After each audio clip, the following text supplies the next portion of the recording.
Praise the lord. దేవునికి స్తోత్రాలు.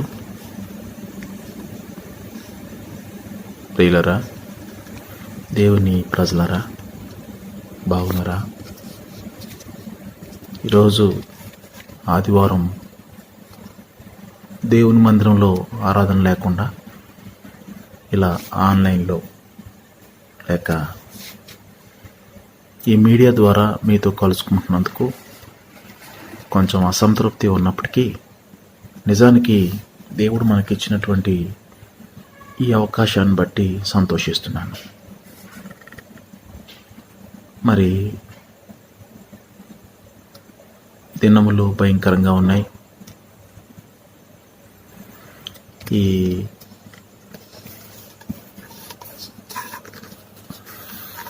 ఆదివారం కూడా గత 3 రోజుల నుంచి దేవుని యొక్క మందిరాన్ని వసంతవాడలో కానీ కట్టుంబలో కానీ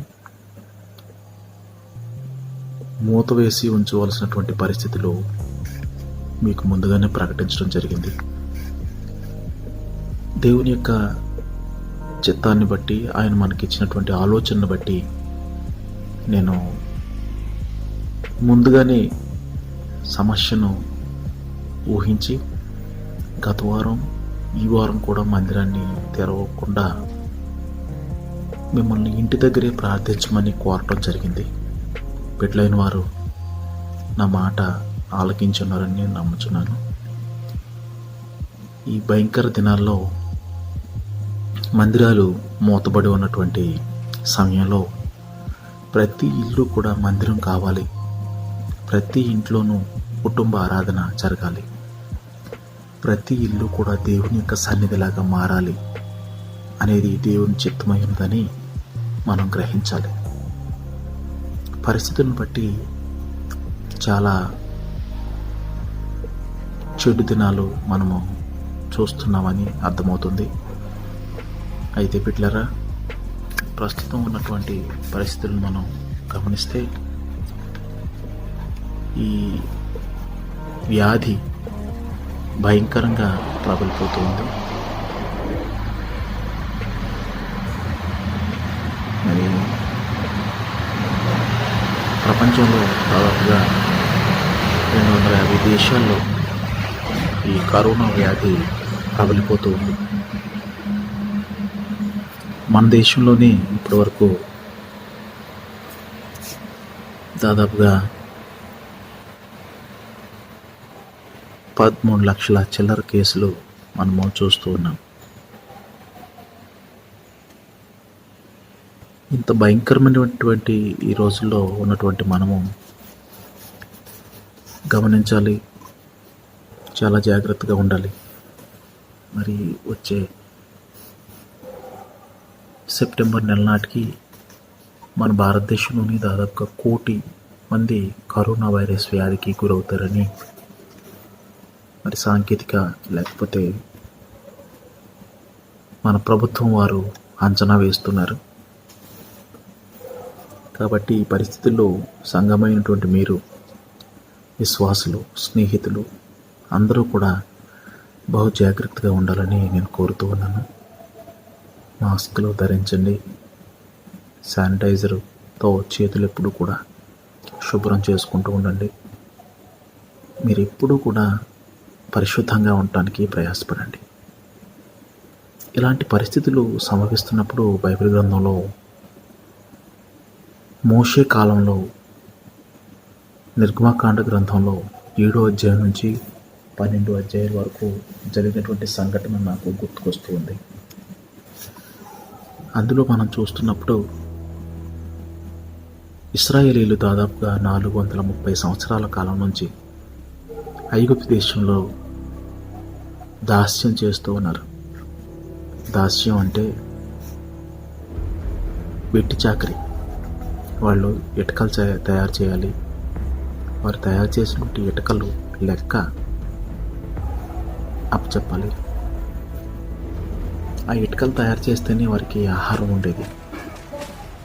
వారికి స్వతంత్ర జీవనం లేదు. 400 సంవత్సరాల పాటు వాళ్ళు నిట్టూర్పులు నిట్టూర్చారు, కష్టజీవులు అయిపోయారు. 400 సంవత్సరాలు దేవునికి మొర్ర పెడుతూ వచ్చారు. తండ్రి, ఎన్నాళ్ళ మట్టుకు మాకు ఈ శ్రమ అని ఏడ్చారు. చివరికి దేవుడు వారి ప్రార్థన, వారి మొరలు ఆలకించి మోషేను వారి యొక్క సమాజంలో పుట్టింపచేసి ఒక పథకం ప్రకారంగా నైల్ నదిలో పారవేయబడి ఫరో ఇంట్లో విద్యావంతుడై ఐగుప్తు దేశమందలి సకల విద్యలను అభ్యసించి చివరికి ప్రయోజకుడయ్యాడు. ఆ మోషే ద్వారా ఇశ్రాయేలులను దేవుడు ఐగుప్తు దేశం నుంచి కానాను దేశానికి నడిపించుకొని వాటిని ప్రత్యేకమైనటువంటి జనంగా, దేశంగా అభివృద్ధి చేయాలని ఆయన సంకల్పాన్ని నెరవేర్చుకున్నటువంటి ఆ కాలంలో దేవుని చిత్తానికి వ్యతిరేకంగా ప్రవర్తించాడు ఆనాటి ఐగుప్తు ఫరో చక్రవర్తి. ఫరో దేవుని యందు విశ్వాసం ఉంచలేదు. నేనే దేవుణ్ణి అన్నాడు. తనకు డబ్బు ఉంది, బంధుబలం ఉంది, ఆస్తులు, అంతస్తులు, ఐశ్వర్యాలు ఎన్నో ఉన్నాయి, వేల సైన్యం ఉంది. ఏ దేశానికి లేనటువంటి ఇనుప రథాలు అతనికి ఉన్నాయి. వీటన్నిటిని బట్టి అతిశయించి ఈ భూప్రపంచం మీద నాకంటే గొప్ప శక్తి లేదని దేవుణ్ణి నిర్లక్ష్యం చేశాడు.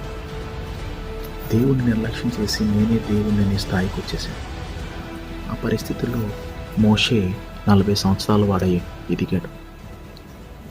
ఎదిగి దేవుని యొక్క ఆజ్ఞ మేరకు ఆయన 80 సంవత్సరాల వయసు వచ్చే వరకు, అంటే 40 ఏండ్లు చదువుకున్నాడు. 40 ఏండ్లు సినాయి పర్వత పరిసర ప్రాంతాల్లో గొర్రెలను కాయిసాయి అహరోన్ను కలిసి మరలా ఐగుప్తు దేశానికి వచ్చాడు. 80 సంవత్సరాల వయసు ఉంది. అహరోన్కి 83 సంవత్సరాల వయసు. వీరిద్దరూ కూడా ఫరో దగ్గరికి వచ్చి మా దేశ ప్రజలను, మా ప్రజలను బయటకు పోనివ్వండి, మేము అరణ్యంలోనికి వెళ్ళి దేవుని స్తుతించి ఆయనకు బలి అర్పించి మరలా తిరిగి వస్తాం అని అడిగితే విర్రవీగినటువంటి స్వరంతో అన్నాడు, దేవుడా వాడే అని. పరిశుద్ధ గ్రంథంలో ఒక మాట మనము అక్కడ చూస్తూ ఉంటాం. ఆ మాట ఏం చెప్తుందంటే, ఫరో ఒక విషయం తెలుసుకోవాలని దేవుడు ఇష్టపడ్డాడు. ఆ విషయం ఏంటంటే, నేను యెహోవా దేవుణ్ణని, సర్వశక్తివంతుడై ఉన్నానని నీవు తెలుసుకోవాలి అనుకున్నాడు. అనుకుని అతనికి పాఠం నేర్పించాలని ప్రయత్నించాడు. ప్రజలు పాడైపోతున్నప్పుడు, ప్రజలు దుర్మార్గులైపోతున్నప్పుడు, ప్రజలు దేవుని చిత్తానికి వ్యతిరేకమైపోతున్నప్పుడు దేవుడు ఎంచుకునేటటువంటి మార్గాల్లో ఒక మార్గం తెగుళ్ళు పుట్టించుట. అందుకే ఈ మోషే వెళ్ళి తన ప్రజలను దేవుని స్తుతించడానికి పంపించమని అడిగినప్పుడు దేవునికి వ్యతిరేకంగా మాట్లాడినటువంటి ఫరోతో మోషే ద్వారా మరి ఇలాగన్నాడు. ఏమనంటే, నీవు దేవునికి వ్యతిరేకంగా ఉండవద్దు, దేవుని చిత్తానికి వ్యతిరేకంగా మాట్లాడొద్దు. స్తుతించడానికి, ఆరాధించడానికి, ప్రార్థించడానికి, మారు మనసు పొందడానికి, దేవుని ఎదుట తగ్గించుకొని ఆయన స్తుతించడానికి ఆటంకంగా ఉండవద్దు. నువ్వు అలాగే ఉన్నావంటే ఇదిగో దేవుని యొక్క మహాశక్తి చేత నేను కొన్ని సూచక క్రియలు చేసి తెగుళ్లను పుట్టించి నిన్ను, నీ ప్రజలను మరి కఠినంగా శిక్షించాల్సినటువంటి పరిస్థితి వస్తుందని చెప్తే ఫరో ఈ మాటలకు లక్ష్య పెట్టగా హేళనగా మోషే వైపునకు, మోషే ఆరాధిస్తున్న యెహోవా దేవుని వైపునికి చూశాడు. వెంటనే దేవుడు అన్నాడు, మోషే, నేను చెప్పినట్లు నువ్వు చెయ్యి. నువ్వు వారి దగ్గరికి వెళ్ళి నీ కర్రను ఎత్తిపట్టు.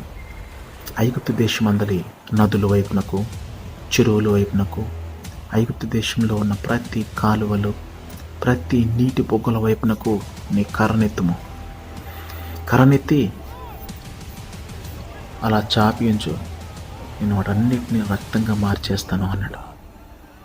మోషే అలా చేయగానే నైల్ నదిలో నీళ్ళన్నీ కూడా ఎర్రగా మారాయి. ఉదయకాలం ముందు స్నానానికి వచ్చినటువంటి ఫరో ఈ యొక్క భయంకరమైనటువంటి సూచన చూచి అదిరిపోయాడు, ఆశ్చర్యపోయాడు. వెంటనే తన యొక్క అంతఃపురానికి వచ్చినప్పుడు అక్కడ ఉన్నటువంటి మంత్రగాళ్ళు కూడా ఏం చేశారంటే, మోషే కాదు మేము కూడా మార్చగలమని వారు కూడా ఒక గిన్నె నీళ్ళు తీసుకుని వచ్చి వారి మంత్రశక్తితో వాటిని ఎర్రగా మార్చారు. కానీ బిడ్డలారా, వారు మార్చింది ఒక శాంపుల్గా మిగిలిపోయింది. కానీ మోషే చేసినటువంటి అద్భుతం, యెహోవా దేవుని యొక్క అద్భుతం దేశంలో ఉన్న ప్రజలందరినీ కూడా బాధించింది. చేపలన్నీ చచ్చిపోయాయి. నీరంతా రక్త కంపు, భయంకరమైన పరిస్థితుల్లో ఉన్నాడు.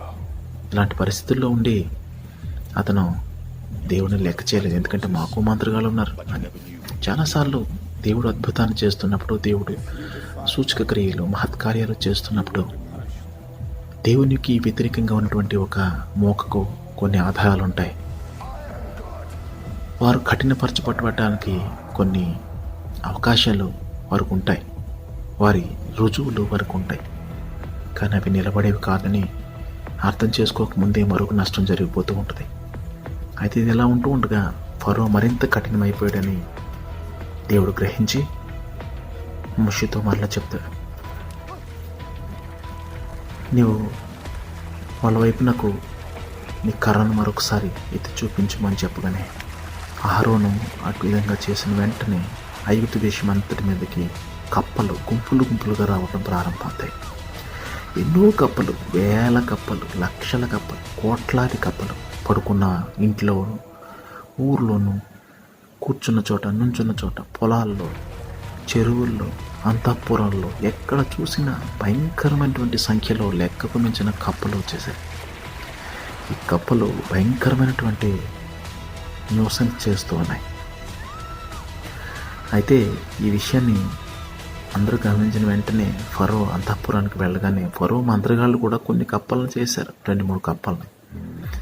కానీ మోషే చేసినటువంటి కప్పలు మందలుగా రావటం, అవి చచ్చిపోయి పోగులడిపోవటం, ఇలా చేయటంతో మొత్తం వాసన, కంపు, భయంకరమైన పరిస్థితి రాగానే మోషే, దయచేసి నీ దేవుని ప్రార్థించు, ఈ కప్పల నుంచి మమ్మల్ని రక్షించు అని ఐగుప్తు ఫరో ప్రార్థించమని కోరాడు. మోషే అలా ప్రార్థన చేశాడు. వెంటనే కప్పలన్నీ పోయాయి. కప్పలన్నీ కూడా నదిలోకి వెళ్ళిపోయి ఊర్లోకి రాలేదు. వెంటనే ఈ కప్పల వ్యాధి లేకపోతే ఈ యొక్క ఫ్లేక్ తగ్గిపోగానే మోషే మరలా ఫరో మరలా కఠినమైపోయాడు. వెంటనే దేవుడు చెప్పాడు, నువ్వు వచ్చి ఆవ బూడిద అంటే పొయ్యిలోని బూడిద గుప్పుడు తీసుకుని దాన్ని ఆకాశం ఎత్తు, దాన్ని వదులు అన్నాడు. అలా వదలగానే పేలు, భయంకరమైనటువంటి పేలు ఆ దేశం అంతటా వ్యాపించేశాయి. ఇది 3వ తెగులు. పేలు, ఎక్కడ చూసిన పేలు, లక్షల పేలు ఆ ప్రజలను బాధించడం ప్రారంభించాయి. అయినా ఫరో కఠినమయ్యాడు. వెంటనే దేవుడు మరలా ఈగలను పంపించాడు. ఈగలు భయంకరమైనటువంటి సంఖ్యలో అవి వచ్చి ఎక్కడ చూసిన ఈగలే, ఆహారం మీద, మనుషుల మీద, పదార్థాల మీద, వస్తువుల మీద ఎక్కడ చూసినా ఈగలు వచ్చేసాయి. అయినా మోషే మారలేదు. తర్వాత దేవుని యొక్క ఉగ్రత బలోపేతం కావటం జరిగింది. మోషే గట్టిగా ఆజ్ఞాపించాడు ఫరోకి, నువ్వు మాట వినకపోతే నీ దేశంలో ఉన్న మందల మీద దేవుని యొక్క ఉగ్రత నేను కుమ్మరిస్తానన్నాడు. మాట వినలేదు, కఠినమైపోయాడు. సమస్యలు వస్తున్న కొలది, కష్టాలు వస్తున్న కొలది, తెగులు వ్యాపిస్తున్న కొలది ఇంకా కఠినమైపోయినటువంటి మనస్తత్వాలు ఉన్నాయి మన మధ్య. ప్రియమైన బిడ్డలారా, ఈ మాటలు వింటూ ఒకవేళ మీరు ఆ స్థితిలో ఉంటే దేవునికి లోబడటానికి ప్రయత్నించాలి. చివరిగా వాడు మాట విన్నందువల్ల ఐగుప్తు దేశమందలి గేదెలు, ఆవులు, మేకలు, గొర్రెలు, గాడిదలు అన్నీ కూడా వేల సంఖ్యలో మందలుగా చచ్చిపోయాయి. కుళ్ళిపోయి వాసన వచ్చేయడంతో ఐగుప్తీయులంతా కూడా అల్లాడిపోయారు. కానీ ఇశ్రాయేలులో ఉన్నటువంటి ప్రదేశంలో ఏ విధమైనటువంటి మరణమో సంభవించలేదు. అయినా ఫరోలో మారు మనసు రాలేదు. ఫరో కఠినపరచబడ్డాడు. ఇది దేవుని ఉగ్రత మరింత బలోపేతమైంది. ప్రజలకు 6వ తెగులుగా దద్దుర్లు రావటం ప్రారంభమయ్యాయి. వాళ్ళంతా దద్దుర్లు, ఎక్కడ చూసినా దద్దుర్లు, భయంకరమైనటువంటి వ్యాధి. దద్దుర్ల తర్వాత దేవుని యొక్క మహా ఉగ్రత ఫరో మీదకి తన ప్రజల మీదకి వచ్చింది. కఠినత్వాన్ని బట్టి, మారు మనసు పొందకపోవటాన్ని బట్టి, దేవుణ్ణి అంగీకరించకపోవటాన్ని బట్టి, సర్వోన్నతునికి విధేయత వహించకుండా నీ ఇష్టానుసారంగా జీవిస్తే దేవుడు ఊరుకోడు. అప్పుడు వడగళ్ల వర్షం కురిసింది. ఐగుప్తు దేశము రాజ్యంగా స్థాపింపబడిన తర్వాత ఎప్పుడు కూడా అలాంటి వడగళ్ళు, ఉరుములతో కూడిన పిడుగులతో కూడినటువంటి వడగళ్ళు ఎప్పుడూ పడలేదని వాక్యం చెప్తుంది. అటువంటి పిడుగుళ్ళు సంభవించాయి. తర్వాత మిడతల దండ, విపరీతమైనటువంటి సంఖ్యలో వేల కోట్ల మిడతలు వచ్చి వారి యొక్క చేలు పంటలను తినేసి సమూలంగా నాశనం చేశాయి. 9వ తెగులుగా చీకటి, 3 దినములు కటిక చీకటి. వారి దేశంలో ఎప్పుడూ ఎరుగినటువంటి చీకటి, ఆ చీకటికి ఎప్పుడూ కదలలేకపోయారని వాక్యం చెప్తుంది. ఇన్ని జరిగినా ఫరోకి మారు మనసు రాలేదు. ఎప్పుడు వస్తుంది నీకు మారు మనసు? నీ పంట పోయాక, నీ చుట్టూ ఉన్న ప్రజలందరూ వ్యాధిగ్రస్తులైపోయాక, నీ చుట్టూ కష్టం కబలించాక అయినా రాదా నీకు మారు మనసు? మరి ఎప్పుడు వస్తుంది? చివరికి నీ మీదకి మరణం వచ్చాక నీకు మారు మనసు వస్తుందా? ఎప్పుడు వస్తుంది? ఫరో అదే స్థితిలో ఉన్నాడు.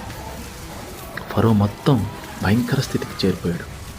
అప్పుడు దేవుడు మోషే ద్వారా ఇలా హెచ్చరించాడు, నీవు కనుక మారు మనసు పొంది దేవుని చిత్తాన్ని ఎరిగి ప్రజలను స్తుతించడానికి పంపించకపోయినట్లయితే నీ దేశంలో ప్రతి ఇంట్లోనూ తొలుసూలి మగ సంతానం, పశువుల్లో కానీ మనుషుల్లో కానీ తొలుసూలి మగ సంతానం నశించిపోతుంది అని చెప్తే వినలేదు. చివరికి ఆ మహాదినం వచ్చింది. దేవుని యొక్క సంహారదూత ఆకాశం నుంచి దిగి వచ్చింది. మరణపు నీడ వీధుల్లో తిరుగుతూ ఉంది. ఆ తిరుగుతున్నప్పుడు దేవుడు వారికి ఒక కట్టడి చెప్పాడు, ఇశ్రాయేలులారా, మీరు ఒక పశువును వధించుకోండి. ఆ పశువును ఏడాది వయసు ఉన్నటువంటి మగ పశువు, గొర్రె కానీ మేక కానీ, మీ కుటుంబం ఆ వ్యక్తుల సంఖ్యను బట్టి సరిపడగా ఒక పశువును వధించుకోండి. దాన్ని వధించి ఆ రక్తాన్ని తీసుకొని మీ ద్వారబంధానికి 3 పక్కలా రాయండి. రాసి లోపలికి వెళ్ళి తలుపేసుకోండి. తలుపేసుకుని లోపల ఆ ఆహారాన్ని కాల్చుకొని తినండి. చేదు గుజ్జుతో, అంటే వనమూలికల గుజ్జుతో చెప్పులు వేసుకొని, బ్యాగ్ తగిలించుకొని, కర్ర చేత్తో పట్టుకుని, ప్లేటు ఇంకో చేత్తో పట్టుకుని తినుకుంటూ నడుస్తూ ఆ రాత్రంతా మీరు ఇంట్లోనే గడపండి. స్టే హోమ్, స్టే సేఫ్ అని చెప్పాడు. ఇశ్రాయేలు వారందరూ కూడా ఆ విధంగా పాటించారు. కానీ భయంకరమైనటువంటి హృదయం, కఠిన స్వభావం కలిగిన ఫరో మాత్రం లెక్క చేయలేదు. రాత్రి రానే వచ్చింది. ఆ లాక్డౌన్లో అందరూ మాట ప్రకారంగా జీవించారు. నిర్లక్ష్యంగా వహించినటువంటి దుర్మార్గపు స్వభావం కలిగిన వారు, అపహాస్యకులు అందరూ కూడా వారి కుటుంబంలో తొలుసూలి మగ సంతానాన్ని కోల్పోయారు బిడ్డలారా. అప్పుడు చేతిలో కాలక ఆకులు పట్టుకున్నాడు అన్నట్లుగా త్వర వచ్చి ఉన్నపాటున మీరు మీ ప్రజలను మా దేశం విడిచిపెట్టి వెళ్ళిపోండి అని చెప్పి వెంటనే ఇశ్రాయేలీలు ఆ ప్రజలందరూ కూడా వారికి కలిగినటువంటి పశువులను, వారికి కలిగిన సమస్తాన్ని తీసుకుని కానాను దేశానికి ప్రయాణమయ్యారు. దేవుని యొక్క చిత్తం వారి పట్ల నెరవేర్చడానికి ప్రారంభమైంది. ఇక్కడ మనం ఫరోను తీసుకున్నప్పుడు, ఫరో తన జీవితంలో భయంకరత్వానికి, నష్టానికి కారణం నిర్లక్ష్యం, దేవుని మాట వినకపోవటం. దేవుడు చాలాసార్లు మనతో మాట్లాడతాడు. ప్రభుత్వం ద్వారా, దైవజనుల ద్వారా, సహోదరుల ద్వారా, సాటి మనిషి ద్వారా, రేడియో, టీవీలో దేవుడు మాట్లాడుతూ ఉంటాడు. మనం పట్టించుకో, దేవుని మాట నిర్లక్ష్యం చేస్తూ ఉంటాం. నిర్లక్ష్యం చేసి చాలామంది వారి జీవితాలను పోగొట్టుకున్నారు. ప్రియమైన బిడ్డలారా, ఈ ఆదివారం మీ అందరినీ ప్రోత్సహిస్తున్నాను, హెచ్చరిస్తున్నాను. బిడ్డలారా, మీ జీవితాలను దేవునికి అర్పించండి. ఇలాంటి పరిస్థితులు ఎందుకు సంభవిస్తున్నాయి మనకి?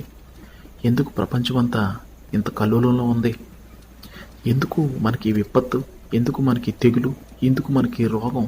అంటే బహుశా దేవుని లెక్క ప్రకారంగా చూస్తే మీరు నేనే యెహోవానని, నేనే సర్వశక్తివంతుడైన దేవుణ్ణని తెలుసుకోవటానికి నేను ఇవి చేస్తున్నానని ఫరోతో చెప్పినట్లు ప్రపంచానికి చెప్తున్నాడు ఈ రోజున. కనుక నీ కఠినత్వాన్ని, నీ భయంకర స్వభావాన్ని విడిచిపెట్టి దేవుని స్తుతించు, ఇంట్లో ప్రార్థించు.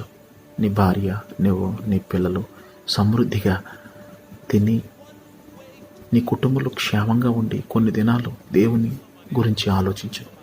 దేవుడు నీ కొరకు చేసినటువంటి శిలువ త్యాగాన్ని గురించి ఆలోచించు. పాపాన్ని విడిచిపెట్టు, దుష్టత్వాన్ని విడిచిపెట్టు, కఠిన స్వభావాన్ని విడిచిపెట్టు. యేసుక్రీస్తుని యొక్క నామాన్ని సొంత రక్షకుని అంగీకరించి క్రీస్తు సాక్షిగా బ్రతకడానికి యెహోవా యందు భయభక్తులు కలిగి ఉండు. దేవుడు మిమ్మల్ని దీవించును గాక. ఈ ఆదివారం నా బిడ్డలారా, నా మాట విని ఇక నుంచి ఈ రెడ్ జోన్, డేంజర్ జోన్, భయంకరమైన ఈ పరిస్థితుల్లో మీరు మీ కుటుంబం క్షేమంగా ఉండండి. దేవుని స్తుతించండి, మాస్క్ ధరించండి. యెహోవాయే దేవుడని, ఆయన తప్ప వేరొక దేవుడు లేడని, ఆయన యందు విశ్వాసం ఉంచిన ప్రతి ఒక్కడూ కూడా దీవించబడతాడని గుర్తిరిగి యెహోవా సాక్షిగా బ్రతకాలని మీ కోరుతున్నాను. మీ కొరకు అనుదినము ప్రార్థన చేస్తున్నాను. మీ కుటుంబాలు క్షేమంగా ఉండాలని నేను ఆలోచిస్తున్నాను. దేవాది దేవుడు మనందరినీ మరొకసారి దేవుని మందిరంలో త్వరలో కూడుకోవటానికి మంచి రోజు అనుగ్రహించి యెహోవాను స్తుతించుటకు మనలను ఈ కష్టంలో నుంచి, ఈ ఐగుప్తి వంటి అనుభవంలో నుంచి, కానాను వంటి మందిరానుభవంలోనికి నడిపించునుగాక. ఆమేన్. ప్రార్థన చేసుకుందాం. సర్వశక్తివంతుడైన దేవా, నా బిడ్డలైన వారందరిపైన హస్తాన్ని నుంచి ప్రార్థిస్తున్నాను. వీటిని ముట్టుము, బలపరచము, స్వస్థపరచము. నీ శక్తి చేత వీరిని ఆవరించి ప్రతి విధమైన కరోనా, పాండమిక్, COVID-19 ఈ వ్యాధిని ప్రభు మా బిడ్డలు దరి చేరకుండా చేసి వారికి సంరక్షణ ఇచ్చి వారి ఇంటి చుట్టూ దూతల నుంచి సర్వోన్నత శక్తి వారిపై ఉంచమని తండ్రి, కుమార, పరిశుద్ధాత్మ నామన ఈ ఆదివారమున వారిని వారి కుటుంబాలను దీవిస్తూ అడిగి వేడుకొనుచున్నాను పరమ తండ్రి. ఆమేన్.